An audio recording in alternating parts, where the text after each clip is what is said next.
It's a special John Lund Unleashed 49ers Camp Report edition. Shout out to Lund loyalists watching on YouTube, those watching on X, Instagram, Facebook, and JohnLundUnleashed.com and the Lund Lunatics listening to the podcast on Apple and Spotify. Make sure to subscribe and like John Lund Unleashed on YouTube and keep those alerts on so you don't miss anything. Now with the latest on the 49ers and the NFL, here's Johnny. Good morning, good morning, good morning. It is Saturday. Thanks for joining us. Episode 216. It is game day. I wrote sort of. That's kind of not fair. Because you just like to see your team in uniform. You know, I was watching preseason all weekend, and, you know, by the end of the first quarter for some teams. And if I was a coach, I understand you've got to worry about injuries and things like that, but you can't live life like that. You got to play your guys, I think, at least for a couple of possessions. Andy Reid's always done it, and knock on wood if you're with me. Patrick Mahomes has always been fine. So, look, I get it. You're exposing guys to injury, and the media will freak out if somebody gets hurt. But with only 3 preseason games and needing to get off to a great start, and certainly the 49ers starting in Seattle, I just think you should play guys at least a couple series, but they're not going to, and I get it. You don't want guys to be injured. And so Trent Williams and Nick Bosa and Brock Purdy, and you're going to see it, and you've seen it through preseason. They're not even going to suit up. And so it's going to be a showcase for guys that we're going to talk about. And as you look at the chalkboard there, 6 to watch. I got 3 on both sides of the ball. Plus, Jake Moody is not exactly out of the woods yet, plus a backup cornerback job that I am concerned about because I don't know if Renardo Green's going to be back next week for 𝐼'Ž'𝐭 plus the game, which was the plan, but we're not so sure about that. Special teams are huge and fun to watch. We'll talk about that. Checking boxes. I'll explain more about that as well. Plus, NFL Blitz we'll go through. Last night in the NFL in preseason, Shedeur Sanders showing up in Cleveland where they have like 19 quarterbacks in camp. Trevion Henderson, a lot of people thought maybe he was even better than 𝐼'Ž'𝐭, and he returned a kick for a touchdown that I'll show you. The most giant statue I've ever seen, Tom Brady, after he talked some trash. They did that yesterday at Gillette Stadium, and I got some Gillette Stadium stories, plus a giant Fox graphic, and if I was on the first team of Fox, I'd be pissed. Welcome back, Geno Smith, and this shows that the Raiders are back, even if they don't win games. I'll explain that as well on a sweet, clean, family-friendly Caboose pistol. So we got a lot of great stuff as we get you ready for the Niners and the Broncos. It is preseason game number 1, and like I said, as fans, you just want to see your guys, and that's what I mean by checking boxes. We'll get into that conversation in just a second. We've got a ton to get to today. Always love your questions, comments, thoughts. Do remember, if you want to get your stuff on the show, all you got to do is go to John Lund Unleashed on YouTube. And there's a chat room that I'm always talking about. And a lot of my good friends and our community that we have there is in that chat room. And it's just a lot of fun. So if you're a Niner fan, and even if you're not, like I said, I do radio shows all across the country all week long. A good friend of mine, Ian Furness in Seattle at KJR, does middays there. And a lot of Seattle people will jump in here. So everyone is welcome. It is a safe zone. We just like talking ball and sports and having a lot of fun. So good morning and happy Saturday to everybody this morning as we hit the chalkboard. But before I go out, by the way, make sure you hit us up, John Lund Unleashed on YouTube. So if you would subscribe, that would be outstanding. If you'd hit us with a like before you get out of here, that would be dandy as well, because that helps the algorithm. And then also keep those alerts on, because during the day we shoot out other sports stories. We do a lot of Niners when we go live, but we shoot out a lot of sports stories during the day and fun stuff and everything like that. So keep those alerts on, John Lund Unleashed on YouTube. One thing before we get out to the roll call this morning, and it is this. I'm also writing a national media column, and I like the one that I wrote recently. Let me, no. Where's it at? Oh, it's right there. So if you check that one out, how ESPN built a case study to become the sports Amazon, and that's up right now at Barrett Media. And I'll put a copy of it at JohnLundUnleashed.com. That's where you can get everything unleashed from the podcast, the YouTube shows, archive all those things there. We have merchandise there. Also, we have a blog, and I will make sure that I put this one up on the blog. And by the way, if you want to see the story itself, I do have the story itself. It is right there at Barrett Media. So there you go. How ESPN built a case study, become a sports Amazon. That is my latest at Barrett Sports Media. Rather long it is. Look at that thing. My Lord. But what it has to do with, if you haven't heard, is ESPN is, they've always been the worldwide leader. But what they are doing now, if you have not heard this massive story, First of all, they're doing a streaming service in which you don't need any cable, any kind of Hulu, any kind of anything, and it's going to go direct to consumer on August 21st for $29.95. And I'm not hawking it. I'm just telling you that not only do they have everything and all the sports events and all that kind of stuff, but when you add the rights to air inside the NBA, when you get a streaming service, when you get the rights to air WWE, which is absolutely huge, when you have ESPN Bet, oh yeah, you bet here too. You have everything across the board. Oh, and you added NFL Media. Oh, did I forget that? NFL Media, which is basically NFL Network. They now will run Red Zone, which is the biggest thing. Everybody's freaking out about NFL Red Zone, from putting betting ads to commercials to we'll see where that goes. And right now, the NFL and Roger Goodell the other day, and I played it for you, said, oh, nothing's going to change. Well, you don't own it anymore, pal. You don't own NFL Media. You can't say nothing's going to change because people say that all the time. You know, campaign promises. Oh, yeah, those always come through. Oh, yeah, just give us the stuff. Yeah, we won't change a thing. Yeah, right. Here's Pat McAfee on NFL Red Zone. Here's a ESPN Bet on NFL Red Zone. Here's a betting guy going, hey, before the game starts, let me tell you about this. It's going to happen because that's what ESPN does. Now, if they touch inside the NBA, that's going to be a totally different story. Those are fighting words. So anyway, we'll see how it goes. But the piece generally says there's some good, there's some bad to it. And the bad is you're going to have one voice. And what I would do if I were ESPN is these jackasses that they have, the Dan Orlovskis and Ryan Clarks and those kind of guys, you know, they've got to stay during the day. First of all, I'd let them go. If I'm now running NFL Network, I got to get better names in there. What ESPN does, because I worked for them for 10 years, nobody's bigger than the brand. The ESPN brand is the biggest. So you start getting too big for that, Dan Patrick, you're gone. What they want to do is they want to take, mid-level to lower level, Dan Orlovsky stepping out of the end zone, players in the NFL, and they'll mold them and they make them into stars. And basically what they'll say to them is, look, I made you. And if I let you go, best of luck. Because right now there's nowhere else to go. Fox Sports, please. Like I say in the article, they're selling games out of the back of a van down by the river now. ESPN has everything. It's Amazon. It's everything to all people. They don't want just your TV. They want you to take the network with you wherever you go. So it's a different era. They hired a bunch of influencers with tons of that aren't sports people. They want everything, man. So it'll be an interesting case study, not only just for sports, but for everything, because what we're trying to do as a media is how do we get them? How do we get them? How do we get them? Well, it's my house is a perfect example. George, my son, as you well know, he's 21. He's not here very often, but he doesn't watch TV. Everything's on his phone. We have a 10th grader and an 8th grader. They don't watch TV. Everything's on their phone. Like, so ESPN knows that like they were the cable giant at one point and they've got to pivot.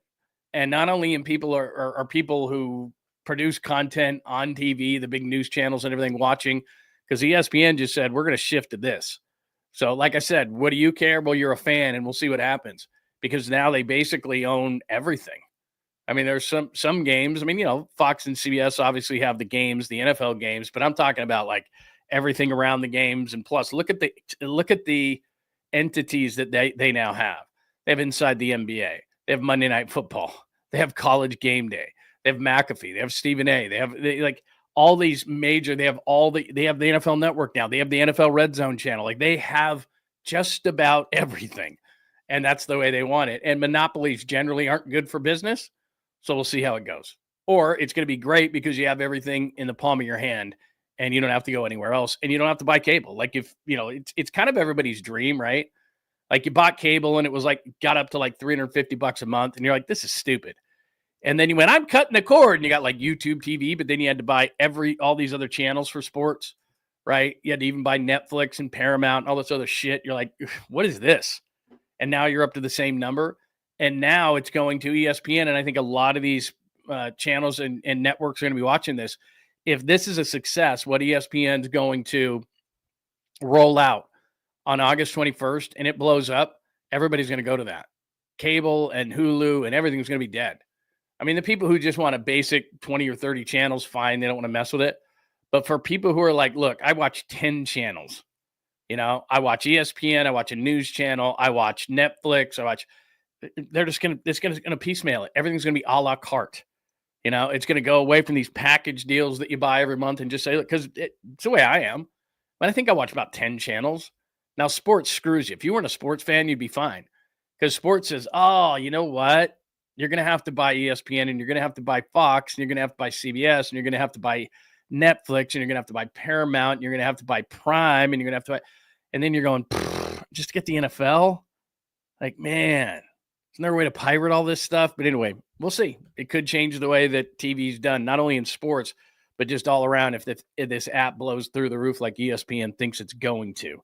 So that's the piece. It's up right now at Barrett Media, and I'll put it on my blog at johnlundunleashed.com. So there it is right now, how ESPN built a case study to become the sports Amazon. All things to all people all the time. If they don't have it, you don't need it.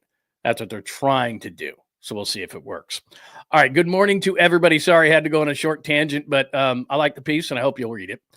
All right, you tripping. Let's go. Good to see you, man. Anthony, great to see you. Francis is in the house, by the way. We're on YouTube right here looking at the chat room. I'd love it if you jumped over here. Tommy, good morning, my friend. Very nice to see you. Enrique. James is here. Joy, it's great to see you. Tommy, good morning on a game day for the 49ers. Jake, good to see you, man. Oh, bro. I'm glad I just saw this, Jake. My stepdaughter had hers removed 2 weeks ago. So I know, man, you take him out of the car. My son had it done. You know, he was in a wheelchair, like, they don't know where they are. And like today's the worst day. The second day, like the first day you get them home, they're like, whatever. And then the second day, the stuff starts wearing off and they got the gauze in their mouth and they're just like, and their mouth looks like a giant chipmunk. It's the worst, man. Wisdom teeth. They'll get through it. Kids are tough, but man, the first couple days, brutal, man. Brutal. I got a great story about that. I'll give it to you in just a second to show what I was a jackass. No, not that I've outgrown that, but anyway, who else is in the house? God, we got a lot of people in here. Who drank my beer? That is awesome, man. That is good. That's good right there. Who drank my beer? Welcome. East Coast. There we are. East Coast Red and Gold. What's up, Faithful Gold Niners? It is game day. Make sure that you're following East Coast Red and Gold podcast. My good friends out there. It is great to see them up this morning and hanging out. Well, it's for them. They can be drinking. It's like 1:30. You don't even have to apologize for it. Daniel in the 916. Francis is here this morning. Awesome, man. Good times by everybody. Real quick, I know I said get something, but since Jake brought up the wisdom teeth, so I got my wisdom teeth when I was 16, and I was probably a functioning alcoholic at that time, and I know I was 16. But so my friends were having a party like on a Saturday night, and I think I had my wisdom teeth pulled on like a Friday, and it was Saturday night, and my folks are like, "You're not going out, so don't even try it." And of course, they go out, and I'm like, hell that, I'm going out. And so I had the chipmunk face going on, and my buddy was having a keg at his house, and his parents were out of town or something. And the thing they tell you is you're not supposed to drink through a straw. So I couldn't open my mouth to drink beer. So what did I do? I drank through a straw. Middle of the night, about 3 a.m, my stitches, of course, break in my mouth. And I run upstairs and we have to go to an emergency dentist to get them stitched up. And they're like, "What did you do?" And I'm like, "I don't know." And the guy's like, "Really? Because I can smell beer on your breath. You sucked down a bunch of beer. What are you doing?" And I told him I drank through a straw. And he was like, okay. So that was not a good thing. And that was 16. I got better. I was a very immature person. Hi, Bucko Sports. I was a very immature person, so, you know, it happens. But anyway, all right, great to see everybody today. Let's get to things. And by the way, questions, comments, thoughts, put them right in the room here. If you're watching later, right underneath here, questions, comments, thoughts about the Niners. Tell me who you're going to be watching tonight. I know that the big boys, I know maybe you're going to the game and there's no Brock and there's no George and there's no Fred. And, they're going to be there. They're going to have a jersey on the sidelines. I don't know if they're going to be running off the sidelines like the Seahawks were, what was that, Thursday night? Like they had interceptions and all their starters who were not in uniform but had just their jerseys. Like remember when you were in high school and you're on the football team and you'd walk around with your jersey during the day? Like, yeah, we got a game tonight. What's going on? So they had that going on. And they got flagged a couple of times for running off the sidelines. And I thought it was pretty cool. The Seahawks coach, Mike McDonald, you may hate the Seahawks, but he said, cost of doing business. Whatever, it's preseason. And so he wasn't even pissed about it. But anyway, that's what you'll see on the sidelines for the Niners tonight. So you might be asking yourself, well, who should I be watching? Well, that's a great question for episode 216. 6 to watch there on the chalkboard at the top. And let's go through this thing. Now, let me, I put this up. And so if it sucks, then I'll go to something else. Here is the full, can you see that at all? I think that's shitty. I think that's the actual flip guard tonight at the game. but that we get as a media, and that's too small to read too. So let me do this. I'll make this easier for everybody.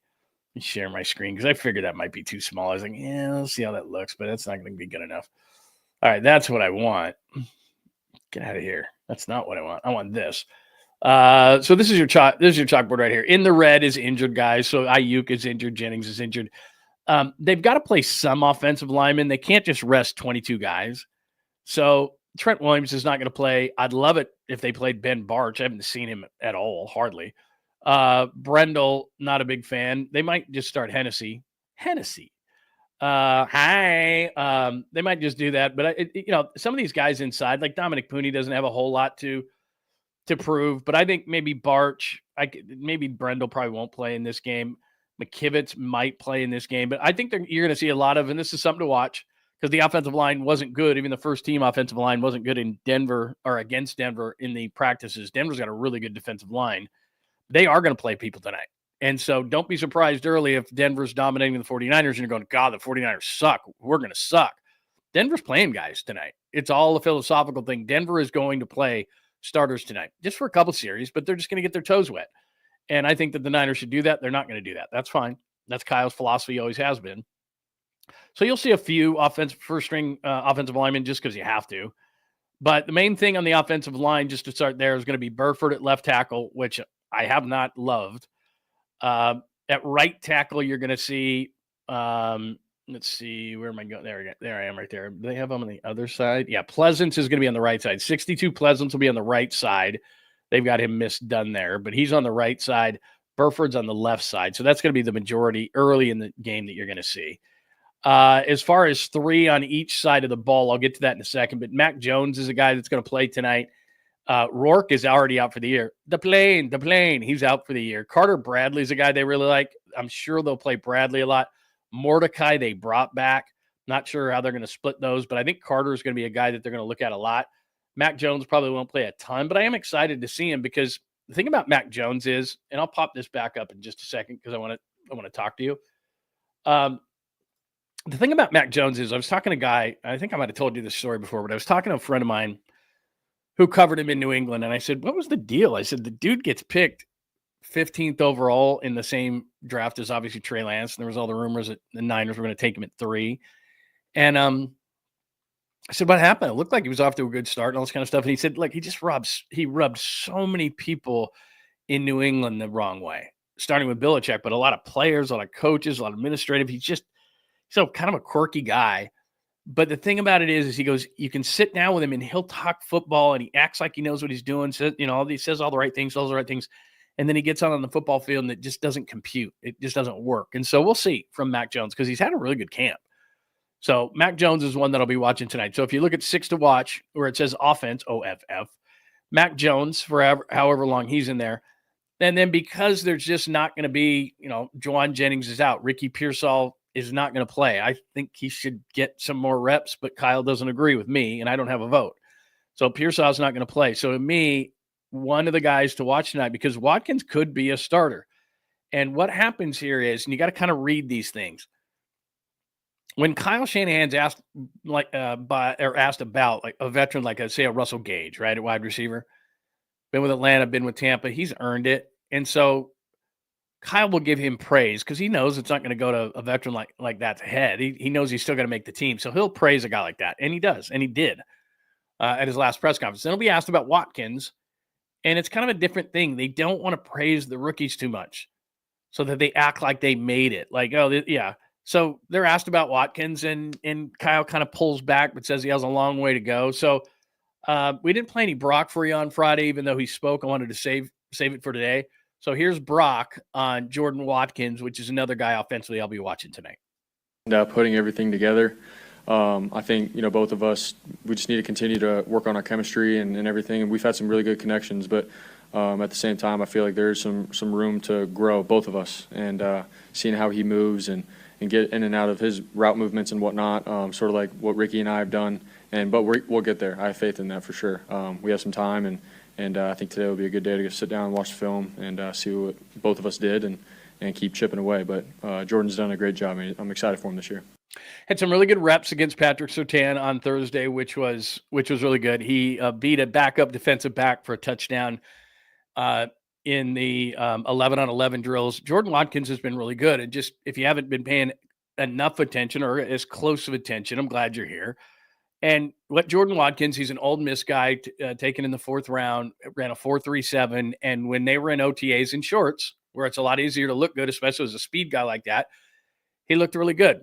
And then I was down there early in camp, and I specifically had my eyes on him, sometimes in drills, but more on the 11-on-11 to see, can he get off the line? So he's going against Dima Lenore and different guys like that. Now, he was crushing the backups. But early in camp, the first couple of days, you didn't really see anything from him, and I was noting that. It was kind of disappointing. There was other guys flashing instead of him. And then about the 3rd practice, as I was watching him, he developed, and I've said this before, but he developed this kind of jab step off the line to use his quickness rather than, look, somebody's going to try to grab you or knock you off your route or knock off the timing of the play, which is what they're supposed to do. It drives me crazy when DBs are off like 3, 5, 7 yards. Like, what are you doing? You're giving a guy a free release, especially a guy that runs in the 4.3s like Watkins. You got to get up at least early in their career, especially, and just, you got to disrupt the timing of the route, which is why it was so great to have Surtain on Thursday. Because, Patrick Surtain's big and physical, the Broncos corner, and he's going to be right up in your face, which is exactly what these guys need. But what Watkins has is this quick kind of jab step, and you can't get your hands on him. And so he's been using that a lot in camp, and especially on these quick crossing routes, and he's tough to handle across the middle because you've got linebackers trying to run with them or whatever, and they just can't do it. So he's been catching a lot of balls in that way, and then all of a sudden he starts getting some deep balls. He caught some from Brock, and he did well against the Broncos. And so he's really been good. And just kind of, if you look at the bottom there in white, it says checking boxes. And what I mean by that is these guys have got to go. So I talked to you about OTAs and shorts, check. Talked about, okay, they get the pads on, check. All right, consistency in camp, check. And I'm talking about young players, not the Fred Warners and George Kittles. And so and then tonight what it is really for coaches to just pull back the curtain.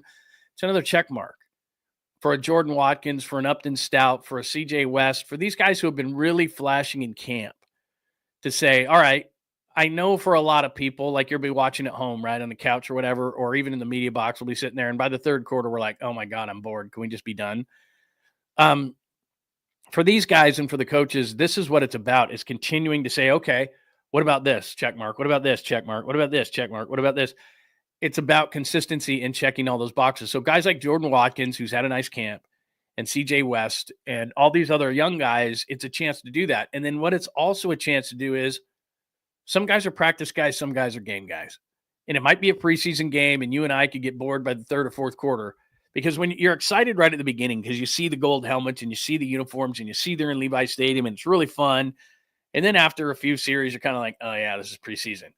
And you might go get a sandwich and a beer and miss a few plays or whatever, which you wouldn't do during the regular season. And by the 4th quarter, it's kind of a dumpster fire and a mess. And a lot of young players who aren't going to be in the league, but are trying to get something on film, are out there and they're making mistakes and they're nervous and all that kind of stuff. So that's kind of how a preseason game goes. But specifically early, there are players that they want to see. And then there's also those players who kind of are on the fence at practice. All of a sudden the game lights go on and you're like, whoa, that guy's making a play.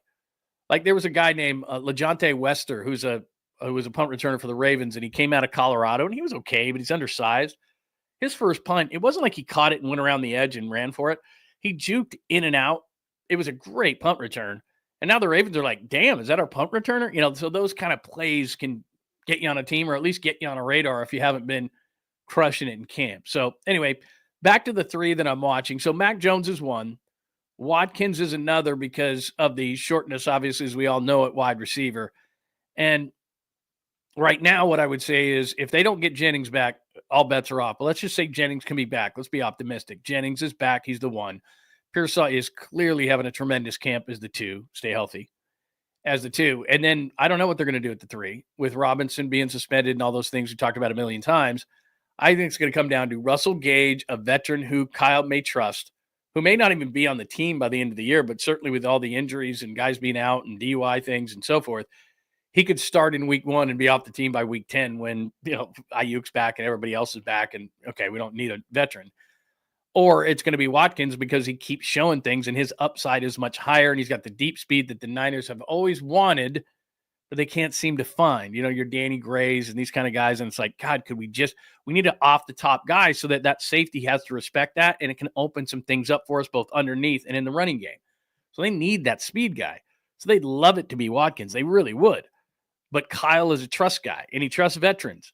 And until you can give me 100% trust, like an Upton Stout, who just every minute of every day, that's how you gain trust as a rookie. And Watkins isn't there yet, but certainly among the two, you'd certainly rather have Watkins than Gage, but who knows? But one of those guys is going to be, I think, a starter. And now if Jauan Jennings is back, I don't know what the hell they're going to do.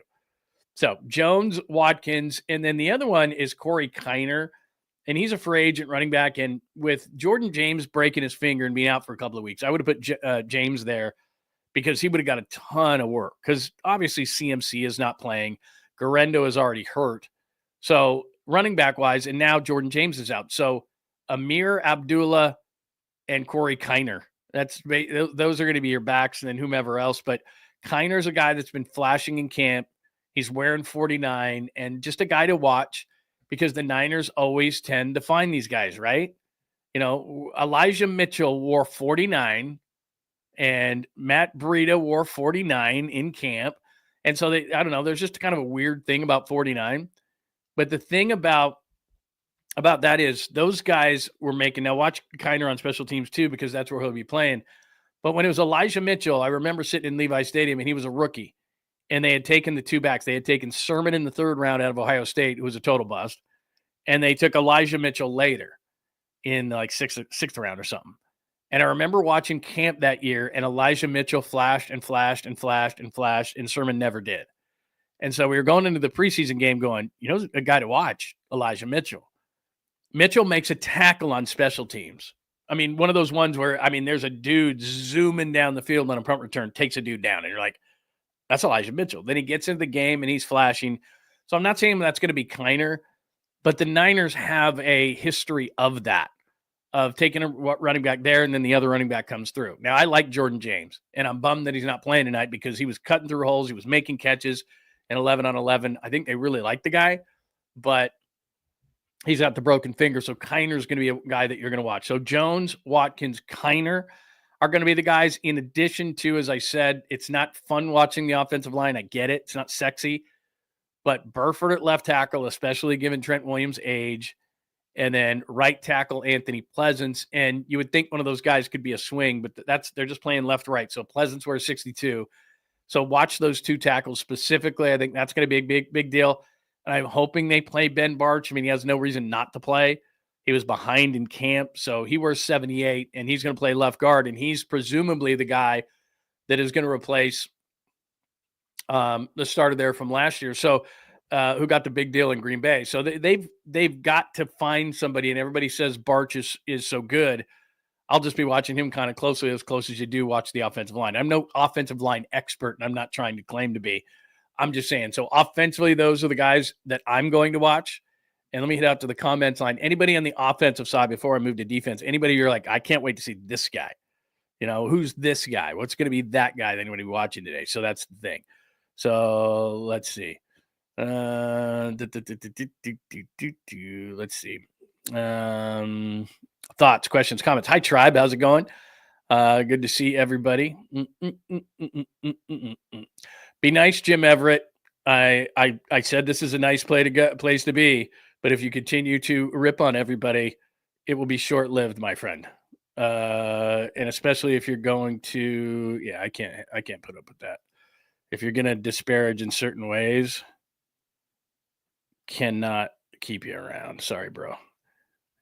I don't like blocking people out of here, but if you're going to constantly say things in a nature that you were, like good-natured ribbing is one thing. If you're going to start sexual orientation talk and all sorts of things like that, I can't have it, dude. Sorry, bro. I don't like to do that. I really hate to do that, to be honest with you, but I can't have it.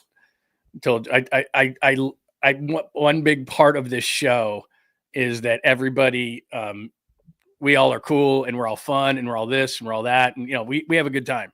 And you don't have to agree with what I say, and you don't have to agree with Niners, and you don't have to be a Niner fan, and you can be an NFL fan, and you can be a Seahawk fan. You can be whoever you want. But if you start disparaging, sexual orientations and things like that, bro, I can't have it. I'm sorry. I just can't have it. So That's cool, man. It's fine. No, like I said, I shouldn't say never because I just did. I don't like to block people, but if you're going to make the room negative for people, I can't have it, bro. I just can't have it. I hate doing that. But, like I said, just this is my philosophy as a talk show host for 30 years and being in media.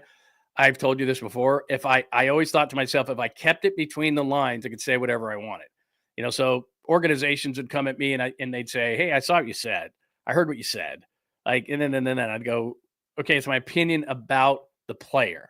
I didn't go at his mom. I didn't go at his sister. I didn't call him this. I didn't say that. I didn't, so that's what I'm saying. If you do that in the room, I don't have a choice, and I apologize, but I can't. Like, if you want to say that, if you want to say that you don't like the Niners, you don't like the stadium, you don't like Brock, you don't like this, that's fine. We're cool with that. Like, we're fine. You have your opinion about your team. I want to be open in this room and everything else. But if you start ripping on people and you start saying that, you start calling people certain names and certain things and you're offending the whole room, you can't have it. Because like I said, we've tried to build this room on, everybody, an all accepting room, which we're not as a society right now, but I'm trying to make this different. So please don't make me do that. All right. Don't make me do that because I don't want to do it. I don't want to block people. I want everybody to have fun. I want everybody to have an opinion.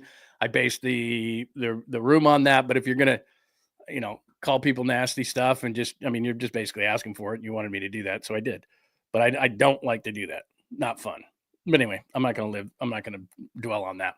All right. Defensively, pretty simple. And again, I'd love to get your thoughts on defense and the players that you're going to be watching tonight, and offense. We're not past it. So whoever you want to look at offensively or defensively, I'd love to get your thoughts. But defensively, let me pop this up one more time. Let me pop the screen up for you one more time so that you can see this. So offensively, we went through things. Like I said, the offensive line, obviously receivers, see Watkins in purple there. Again, Robinson's going to be out the first couple games. Gage is going to be a guy that's going to play. I know a lot of people are going to want to look at 𝐸𝐵𝐿, and I do too. He doesn't flash a lot. Hodgins is a guy is a veteran, but I don't know if he's going to make the team. That's mainly those guys. Again, Dillard's not back. Pleasance is going to be on the right side. That's going to be a guy that you're going to be watching tonight. So those offensive linemen, and like I said, Barch, I want to see as well. And then defensively, and this is where we want to move, and I got a couple of cuts for you on the defensive side. No Bosa, no Matos. Beal, this is his last chance, basically, as I'm looking at the left defensive end. This is Beal's last chance. Elliott's not going to play because of an injury. You see CJ West. Those two guys in the middle are obvious. West and Collins are guys that you're going to watch. Evan Anderson, he'll have the big cap on again. This is the guy to watch right here. 55. Oops, just moved on me. 55, Sebastian Valdez. They call him the Hulk, and it's ironic that he's in green. He's been amazing in camp, just strong. He's not tall, so he gets underneath the pads of offensive linemen, and he just drives them back. So look at the inside there. Valdez, Anderson, Collins, West. Watch guys like that. Williams, because of an injury, is not going to play. Huff, I would doubt would play, although he may need to because Sam O's not playing. He's got an injury. So, they're pretty thin on the edges tonight. Beal's going to play. Bosa, Gross-Matos is hurt.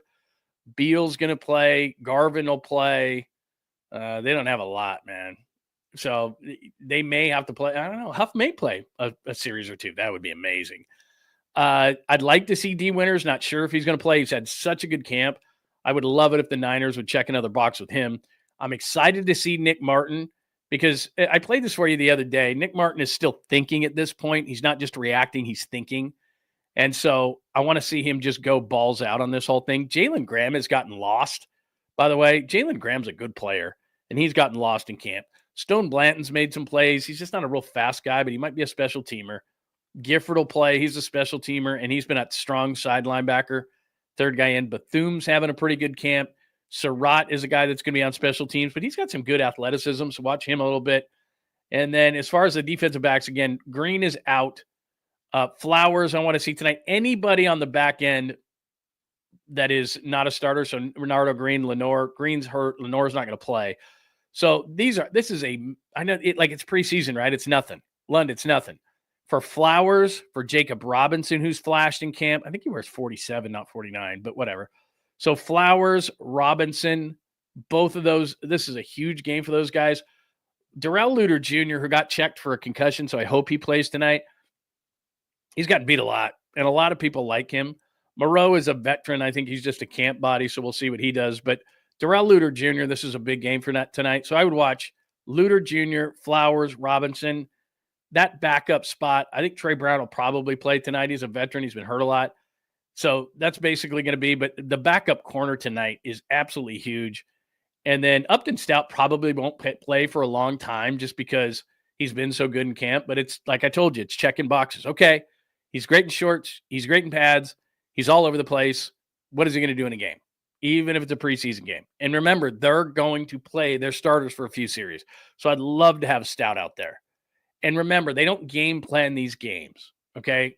They don't game plan these games. So they're not saying, okay, in a regular season game, Seattle is a great example because it's the first game.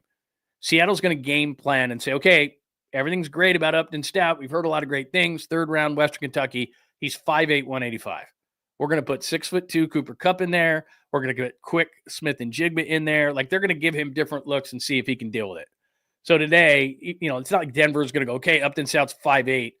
Let's put a big receiver in there. They might just because, but they're not going to game plan. There's no game planning in this game. All right. They just play ball. And then obviously Jake Moody is a huge thing. And we've talked about Jake Moody a lot in the regards of, here's what I'm nervous about. All off season, Jake Moody did mental work, a lot of mental work. And then his kicking style is a 2-foot move instead of it was a 3. So he shortened that up a lot. And in camp, it's not that he's been bad. He's making kicks, but a lot of times, doing, I've seen a couple doink in. I've seen a couple kind of flutter ball in. It's not like every time he's hitting these majestic shots that are just no-brainers right down the middle.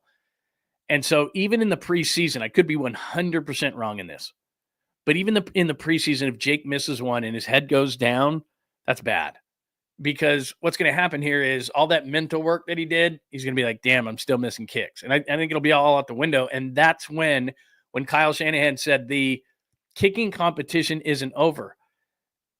If Jake doesn't hit kicks in the preseason, let's say he just misses one, like tonight, misses a 39-yarder just for the heck of it, doing, and it misses. Kyle's going to be on the phone, man, because he can't handle this anymore. I'm telling you, he's frustrated by it. So they could be even if he misses one, I could see him on the phone tomorrow bringing somebody in here. And the only reason they haven't, and he said it right when they cut Greg Joseph, the veteran kicker they had in camp, they've had so many injuries. 13, 14 guys are missing camp every day. They've had so many injuries, they can't carry an extra kicker. They don't have the bodies. And so when you're going to have a joint practice like they did, and then you turn around and you have a preseason game, and in that first preseason game, you want to sit a bunch of guys, well, you got to have enough guys to field the team. So in order to sit those guys, you've got to have position players, not extra kicker. So they don't have the luxury to have an extra kicker because they've been so injured. But if he misses a kick tonight, doesn't matter. They're going to bring in a kicker. So that's that deal. So West is a guy I'm watching because he's been so good. Stout is a guy, and Valdez. Those would be the guys plus the backup cornerback battle, if that makes any sense. By the way, I think I played this on Thursday night when we did the thing. But if you haven't seen this is what Upton Stout has been doing the entire camp. So this is Thursday against the Broncos, and he's just scrappy. Watch this. Nope, mine. So again, that might have been, there was a lot of contact there, so I'm not sure if he would have gotten called for something, but I pointed this out on Thursday. You see Robert Saleh right there? They're really starting to hone in on Upton Stout. They want to make sure because, look, rookie nickel might be the toughest defensive position. It's just, you got to do everything in there. You got to force the run. You get 5'8". They're going to come at you with different kind of receivers, different kind of routes. At least if you're an outside corner, I'm not saying that's easy, but you have the sideline to help you. A lot of times they can only go one way. They can go anywhere. And they're going to put quick guys in there, big guys in there. They're going to run at you because you're a rookie and you're not very big. You've got to be tough and you've got to show it again and again. So I thought it was funny when I was watching this thing, and there's Robert Saleh right in the middle. So you see the guys lining up, and there's Robert Saleh going, okay, let me check this guy out. And then boom, he's got his hands all over him. He's physical. He's riding him. Again, I don't know if they would have called that. The guy slipped and then kind of looked back like, is that interference? But look, man, he picked the ball. That's what he's been doing the entire camp when you watch him. just right in your face, right up against you, challenging you, scrappy, playing hard. That's been Upton Stout. You want to run at his side, he's been there. So look, I'm not crowning the guy Dennis Green, not quite yet, but he's been awesome.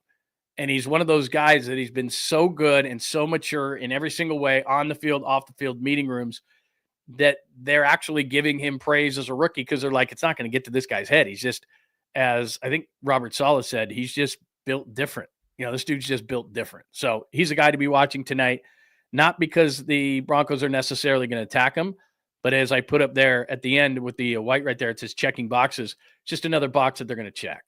So, and I think it's going to be huge. Here is Fred Warner. This is Fred when he went to the podium on Thursday, talking about it's been good that all these young guys have gotten all these reps and they're ready for this game. Crucial reps, right? I mean, I think it's rare when you get young guys, especially getting in there with the ones and getting those repetitions, again, good on good. So, I mean, it's huge for them. They got to use those to their advantage and continue to get better every single day. I'm not sure how it was out there, because obviously so much is going on. I got to look at the tape, but I think with all the young guys, they've all taken those steps that you want to see, and you got to continue to strain yourself every single day. Your legs start getting heavy, your mind starts spinning. How can you keep progressing and keep getting better every single day? Yeah, so look, there's a couple of different ways of looking at this, and I keep harping on this. In the beginning of the year, they're probably going to struggle, but the fact that they're getting all these reps, I mean, they just have no choice. Collins is a huge guy to watch tonight. West is a huge guy, just because I think West is going to continue to do what he's doing. Like I said, Valdez is a guy that I really think can make this team. I think that if you expose him to waivers, he wears 55. I don't know you're going to get him back. I mean, he's just – and you need that kind of luck, because they've got a lot of rookies on that line. Mikael Williams, as you know, is not going to play. He's got that hyperextended knee. Hopefully that's only a week. But, that's a big loss, because I want to see, and you want to get these guys a dress rehearsal. You're playing in the stadium. You don't want it to be, the first time you're really playing in an NFL game, and practice is just different, even if you've got joint practices. Like Mikael Williams, I don't think he'll play in the joint practices against the Raiders. So now you missed that opportunity. You didn't play. I mean, you were in team drills. He was in team drills when he got hurt, so he really didn't get a chance to play against the Broncos and different offensive linemen who are going to do different things against you. So you're probably not going to get that opportunity against the Raiders.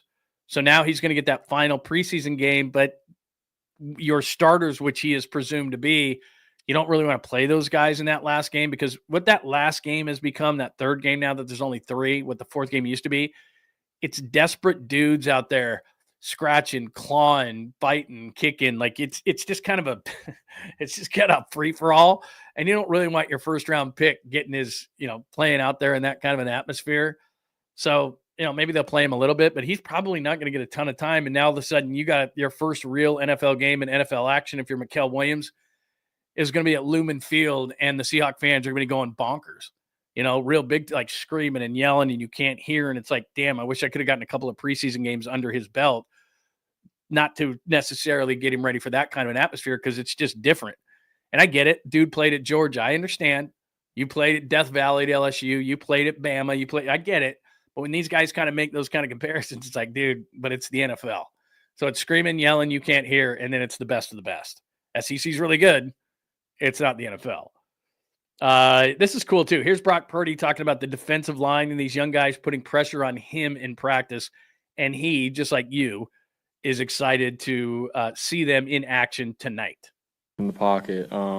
And I think that's something that us quarterbacks talk about, is it's good work for us to get some pocket movement, having to step up and rip a 12-yard basic on the backside or check the ball down. That's real football. And we wouldn't be talking about those kind of reps if they weren't doing that, getting good push and some duress on us quarterbacks, and they've done that. So I think overall, man, collectively there's a chip on the shoulder in that room, the defensive line, and we feel it every day, especially at quarterback. We know that they're bringing it. And so Coach Ksarek has done a good job there.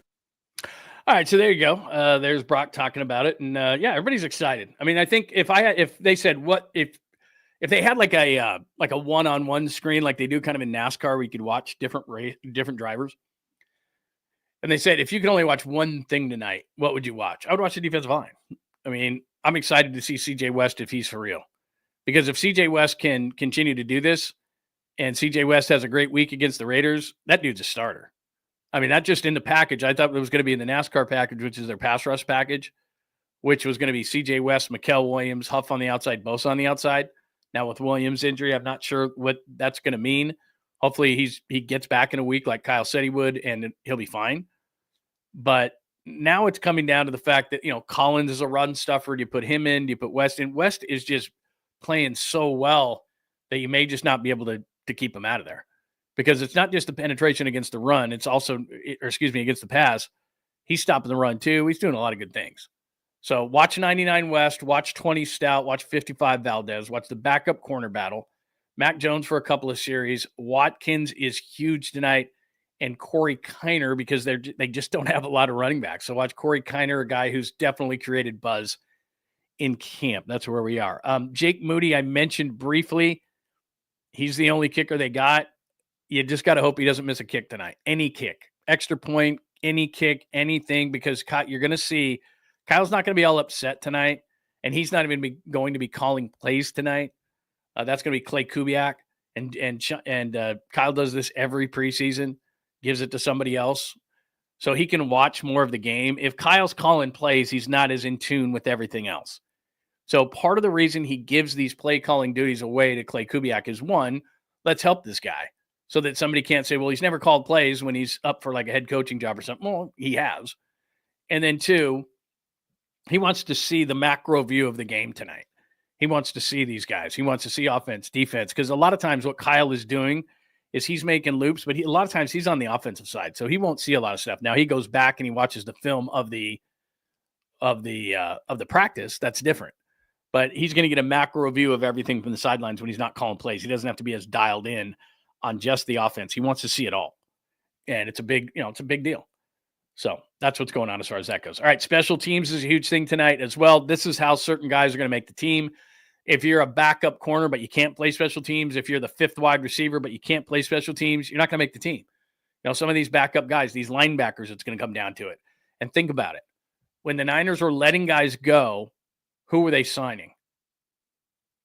Special teams guys, because the special teams were so atrocious last year. I want to see the difference in the special teams this year. And Jason Pinnock, who might have to start the season, he's more of a special teamer. And Luke Gifford, who might have to start on the strong side, he's more of a special teamer. And so they've got a bunch of guys. Not only did they draft with that thought in mind, but they also brought in a ton of guys who were good special teams players. And so you're going to see those guys flash tonight. And it's huge because, like I said, if you're a fifth, sixth wide receiver, you got to play special teams. And we're all looking going, well, God, that guy can really catch the ball. Yeah, but if he can't contribute on special teams, he can't make the team. So that could be the difference. Like even tonight, like a guy like Jordan Watkins, who, yeah, you want to see catch the ball and do everything else. What if he goes down as a gunner and knocks somebody's block off? Now you're talking. Because last year, how many games did special teams cost him? At least cost him the game against the Rams at LA. I mean, probably 3 or 4. I mean, they were 6-11. They sucked. I'm not making any excuses for them, but they could have very easily been 8, 9, 9, and 8, which doesn't mean they would have made the playoffs or anything like that. But that's how bad special teams was.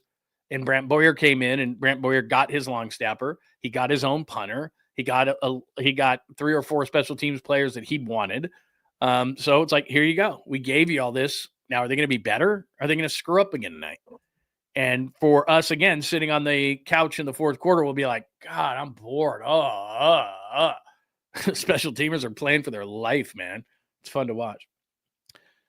All right, let's see. Take that out of the studio. I think we're good as far as the Niners are concerned. Give me some questions, comments, or thoughts. Is there a specific player you're watching, specific group you're watching, something you're excited about tonight, whether it be offensively or defensively? Because if not, we'll move on to the NFL Blitz, and I got a lot of good stuff. Plus, I got a great, sweet, clean, family-friendly Caboose pistol for you. Let's see here.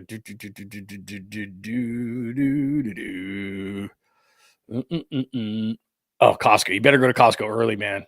You got to go to Costco early. What time is it? 11:30? I don't want you to leave the room, but I'm telling you right now, mid-afternoon Costco. There's one right by me in Danville. That thing is a dumpster fire. My wife won't even go there. If I walked into the house right now and said to my wife, hey, you want to go to Costco? She'd punch me right in the face. Like, I don't go to freaking Costco. What, are you kidding me? Anyway, she would, man. I'm not even kidding you. Yeah, 8:30 is a good call. That's a good call, James. Yeah, 8:30 is not bad. You either got to go early or late. Early or late, man. That's it. Early or late, or else there's just no chance. Let's see what else. Very cool. O-line. Yep, absolutely. All those eyes on the O-line. I'm interested to see Burford because I liked Burford when he first came out, and he seemed to regress and get worse. And he did play tackle. He was a good tackle, actually, at Texas San Antonio, and then they moved him inside. Now they'd be good inside. And being a backup to Trent Williams is huge because I love Trent, but at 37, you might need a couple of games where he doesn't play. And as much as I didn't like Jalen Moore, and I've said this, he got better. His first couple of years was like, oh my God, Jalen Moore's in the game. Quarterback is dead. But no, he's played a lot better. Played a lot better. So there you go. Let's see. Oh, 106. 106. Hold on. Why is this not working? 106. Ooh. Tell you, I'd be staying inside. I'm jumping in the pool right now. All right. Any more questions, comments, thoughts on the Niner game tonight? By the way, we'll be popping on after the game. I'm not sure for how long, but, if you want to talk about the game afterwards, we'll pop on afterwards. Yeah, Tommy, I wouldn't have paid him that money. I mean, he's nice, but Kansas City will find out. But they drafted Simmons of Ohio State, so I didn't even know Moore is going to be starting, even though they gave him a lot of money, so maybe he is. But anyway, we'll talk more about it. But there you go. That is some people I'll be watching tonight for the Niners as they take on the Broncos tonight. If you got any questions, comments, or thoughts, hit me up underneath. Or we're live right now, of course, as we always are on X at John Lund Radio, and that is a great place to hit me up for questions as well. Fozzie, it's good to see you, my friend. Oh, you're going shots already, man. Let's see. Where was it? I swear I saw somebody say take a shot. There you go. I think I did it. Hey, what's going on? 11:30? I mean, gosh, it's almost noon. It's almost noon. You could almost do a shot and not be any big deal. All right, there you go. We are caught up on everything Niners. Let's do this, man. There's a lot of good stuff today in the NFL Wire, so let's do it. It's time for a look at the NFL stories making headlines. It's the NFL Wire on John Lund Unleashed. You can see there a couple of games we'll quickly hit. Shedeur Sanders was really good last night. Cleveland has about 92 quarterbacks in camp. Trevion Henderson's a guy that Ohio State, they had that two-headed monster at Ohio State, and Henderson looked good.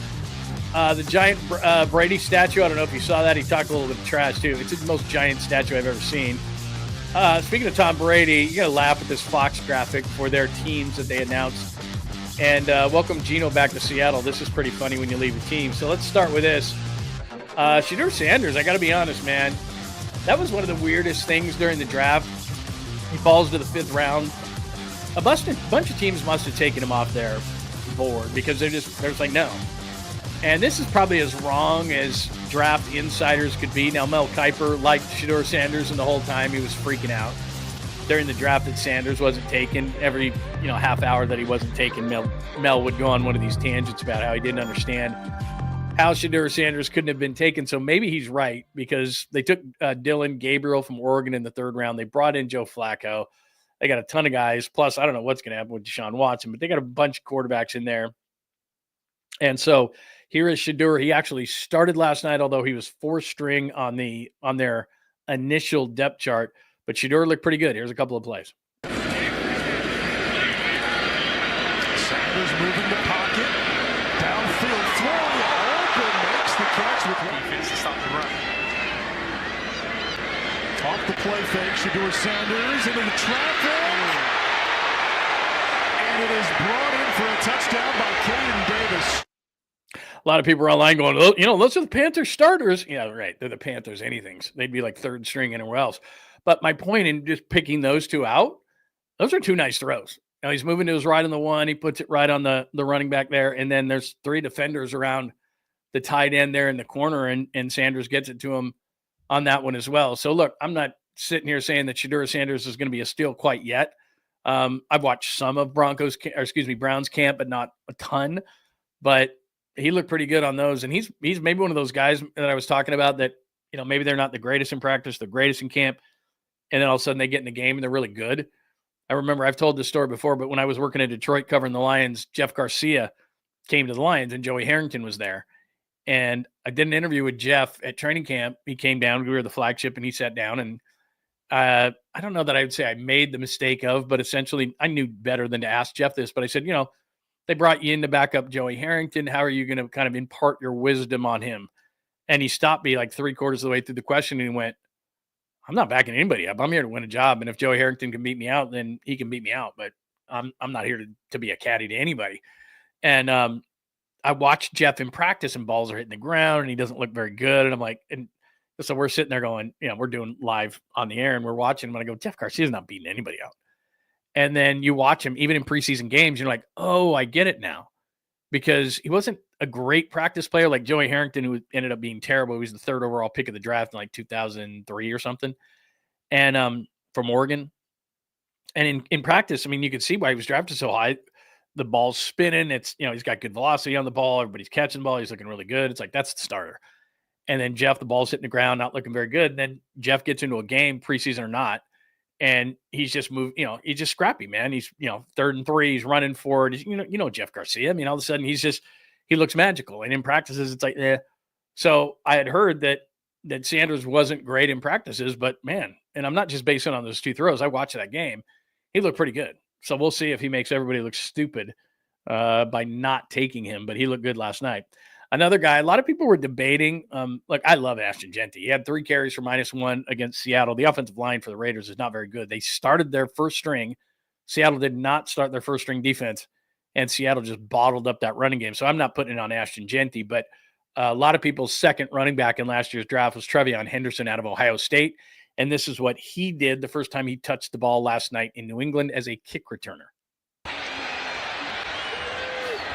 There's your speed depth. There it goes. Oh, there he goes.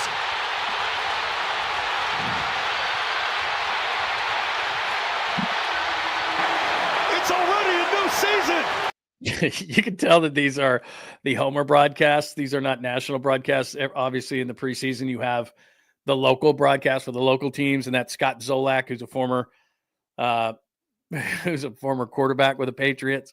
And there he is. It's a new season. It's like, we'll see.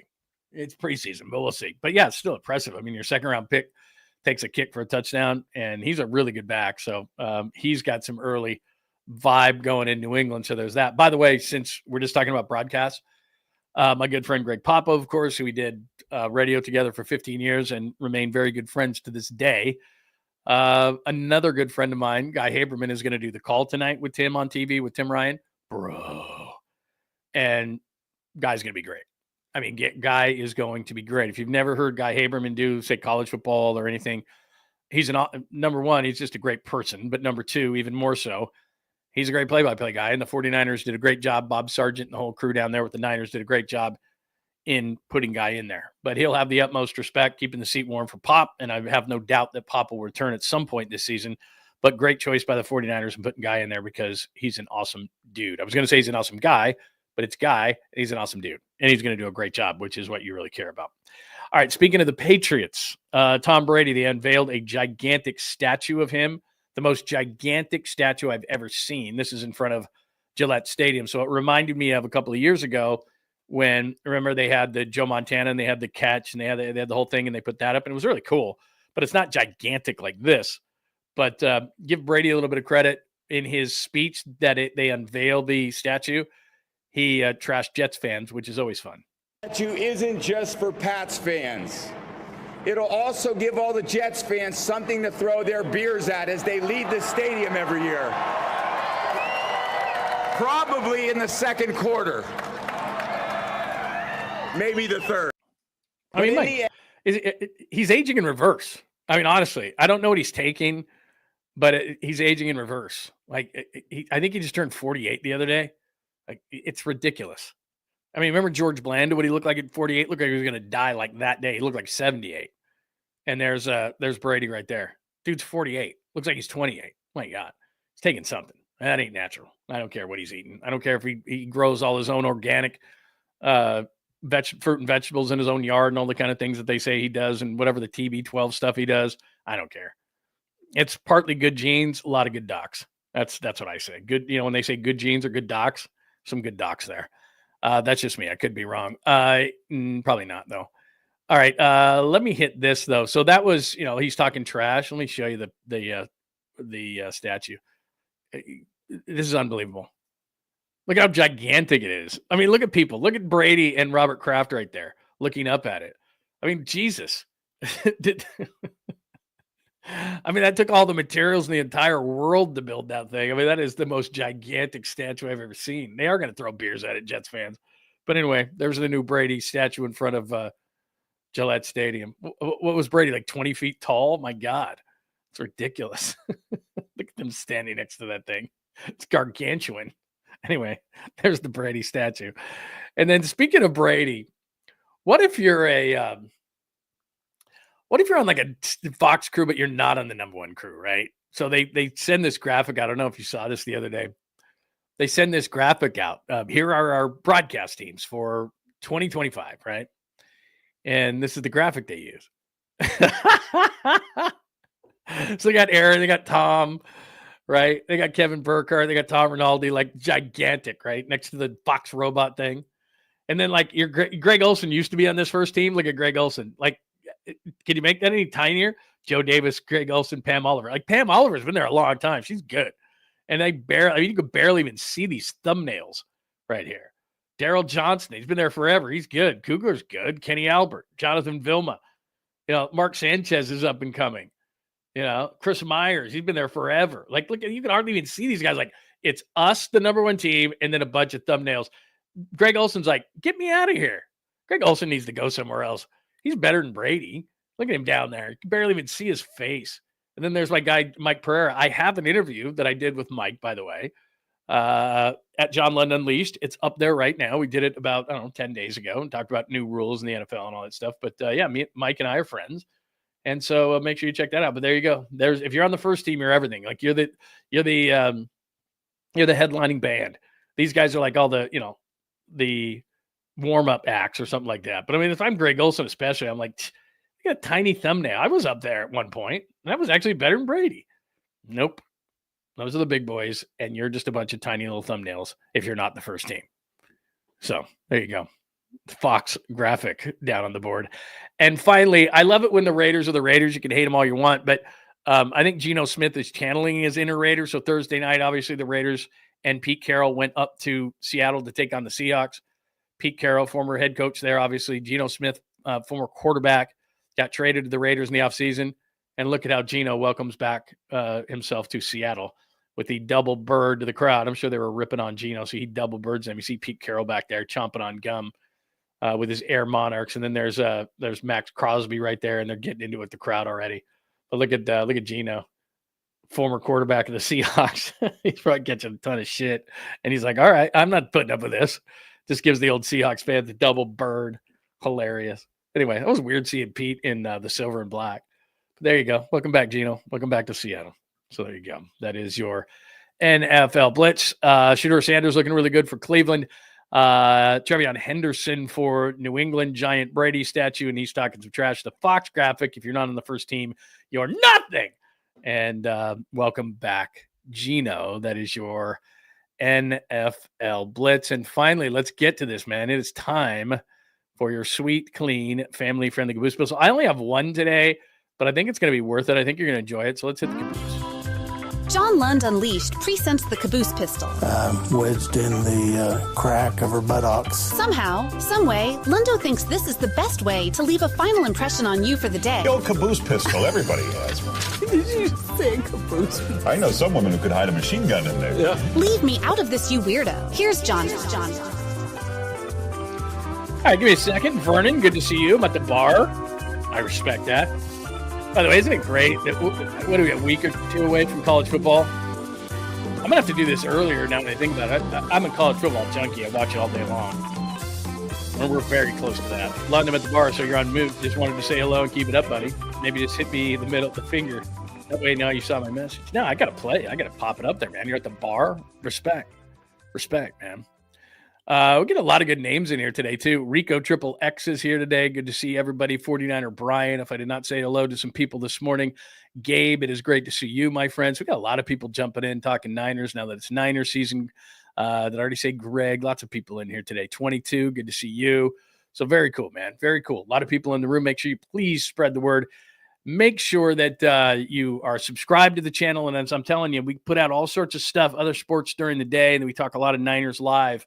But we put stuff out during the day on all different things. So make sure that you have your alerts on, and you'll get the stuff that we're doing in pre-recording too.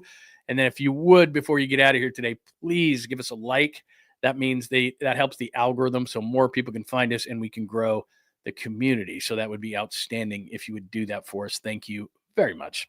All right, here's your one sweet, clean, family-friendly Caboose pistol. This happened up in Canada. And this is the I don't know. This bear is just, I don't know what's wrong with this bear, but it's getting chased by a Pomeranian. I don't know if you've seen this yet. My dog would do something this stupid and then get eaten by the bear. But here you go. A bear through an open door gets in this house in Canada, thinks it's going to get some free food, and then the Pomeranian's not having any of it. No sound.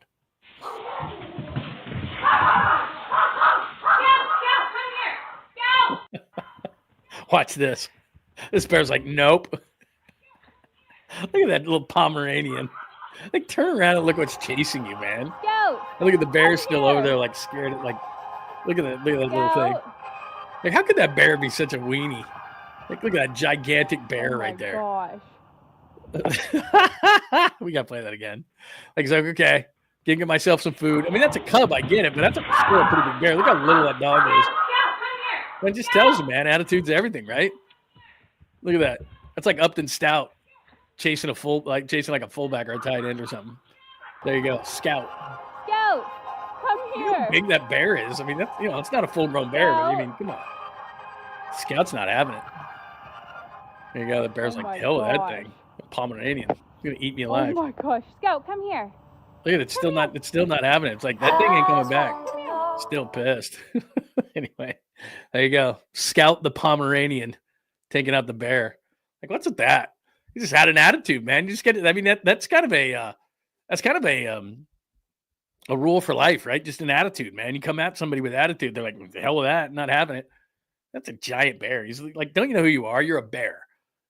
Dog's barking at you, some yippy dog. Could have eaten that thing like in a second. That could have been your meal. Not going to the kitchen. Anyway, there you go. Pomeranian Scout taking out that dog. I know, isn't that funny? The thing like jumped the stairs. Like the bear's like, I am out of here. And that Pomeranian like jumped the stairs. Like, I'm getting that guy. It's like, dude, that's great. Attitude is everything. Because seriously, that bear could have turned around and went, wait a minute, man. That is chasing me? That little ball of fur that I'm going to eat? Are you kidding me? Anyway, there you go. Yeah, Habes is going to have a great game, man. He is awesome. He is great. So there you go. All right. Anything else today? Again, episode 216, 6 to watch. Jones, Watkins, Kiner are guys, plus the offensive line. Defense, West, Stout, Valdez, 55. Watch that guy. Backup cornerback battle is absolutely huge. If there are more guys, Collins, 95 is another guy to watch. I could talk about a lot of guys. Martin at linebacker, he's going to get a lot of time on the weak side. Don't know if they're going to play Winters. Obviously, Warner's not going to play, but I'd love to see Winters so you could see what we were talking about, how well he's playing. I'd love to see Martin, too. They got to keep the big boys off him. And keep in mind, the Broncos are going to play starters. So early in the game, probably the first two series, if anybody's flashing from a standpoint of the Niners who's a backup against starters for the Broncos, that's even better. So that's what's going on. Jake Moody, don't want him to miss a kick because I could see all the mental stuff that he did over the winter go by the wayside if he does that. Special teams are always fun to watch as well. Guys trying to make the team. And again, checking boxes. Guys like Upton Stout, guys like CJ West, guys who've been doing it in camp, did it in shorts, doing it in camp, and now they got to do it in a game, and then that's signed, sealed, and delivered. If Upton Stout has a game tonight the way he's been playing, I don't know that they're going to play him in any more preseason games. It's like, dude, this guy's good. That's it. NFL Blitz, Shedeur Sanders. I showed you highlights from Trevion Henderson as well, the giant Brady statue, the Fox graphic, and welcome back Gino and a sweet, clean, family-friendly Caboose pistol with the Pomeranian chasing the bear, and that is it. Any more questions, comments, thoughts? Tonight I'll jump back on, and we can take a look at what happened with the Niners and feel pretty good with that. Especially if he misses. If he misses, man, I'm telling you, they're going to boo him in a preseason game, and it's going to be ugly. And next week, there's going to have to be a kicker in the house. That's just the way it's going to be, man. They're going to have to. All right, that is pretty good. All right, that's good. All right. Have a tremendous rest of your Saturday, but we'll be back tonight for a short version of a wrap-up after the 49ers play tonight. Anything else we needed? If I missed you today, just hit me up. Any questions, comments, or thoughts right underneath the show, or hit me on X at John Lund Radio. And just one more plug before I get out of here today. Remember, if you would check out my new piece, I think it's worth your time, at Barrett Media. And I'm going to post this at johnlundunleashed.com. But my latest piece, and if you haven't heard it, everything ESPN's doing with getting the NFL Network and getting WWE and doing all these different kind of things that they're doing. But my latest piece is right there. I was trying to get that video out of the way. There you go.